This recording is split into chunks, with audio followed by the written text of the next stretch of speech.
Assalamualaikum teman-teman, perkenalkan nama saya Maisarah dengan NIM 1902084046, Prodi Pendidikan Kimia, Fakultas Tarbiyah dan Keguruan, Universitas Islam Negeri Araniri, Banda Aceh.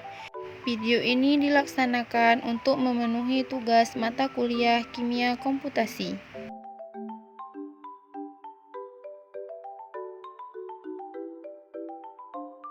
Ada banyak dalil yang menjelaskan tentang adab makan dan minum.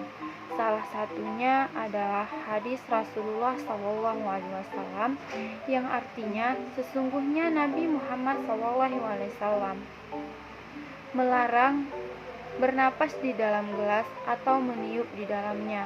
Hadis Ahmad Tirmizi. Juga dalam hadis lain dari Ibnu Said Al-Khawri, sesungguhnya Nabi SAW melarang meniup-niup saat minum. Larangan meniup makanan termasuk adab karena dikhawatirkan akan mengotori makanan.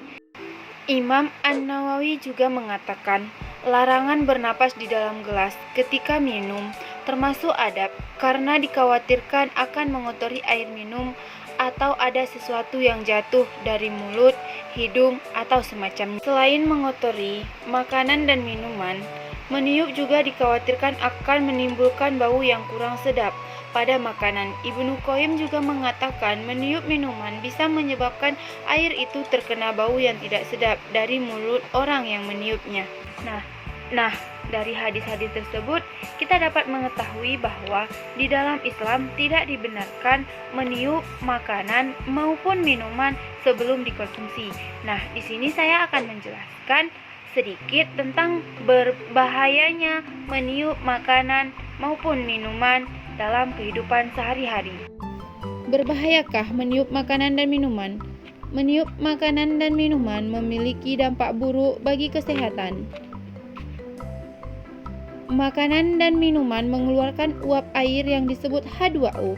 Saat meniup makanan itu, kita akan mengeluarkan karbon dioksida atau CO2. Uap air dari makanan maupun minuman itu akan bercampur dengan karbon dioksida yang dikeluarkan oleh mulut kita.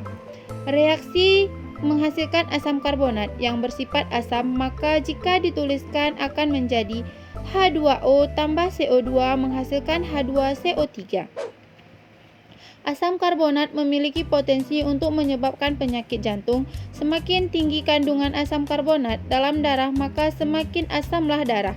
Batas keasaman darah atau pH yakni 7,35 sampai dengan 7,45. Makanan dan minuman yang telah ditiup maka akan meningkatkan keasaman darah dan menyebabkan darah akan menjadi asam atau pH menurun. Seiring dengan penurunan pH, darah pernapasan juga akan menjadi lebih cepat karena tubuh berusaha untuk membuat keasaman darah kembali stabil.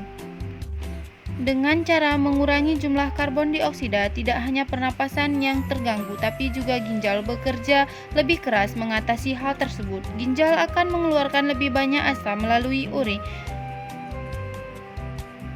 Namun hal itu akan sia-sia jika tubuh masih terus-menerus memproduksi asam. Jika hal ini terjadi terus-menerus dan dalam jangka panjang bisa menyebabkan asma, mengantuk, mual, dan tubuh tidak dapat berfungsi dengan baik. Hal ini pun dapat menyebabkan tekanan darah rendah, stroke, dan bahkan dapat menyebabkan koma dan kematian. Sekian video dari saya, semoga bermanfaat. Lebih dan kurang saya mohon maaf. Billahi taufiq wal hidayah. Assalamualaikum warahmatullahi wabarakatuh.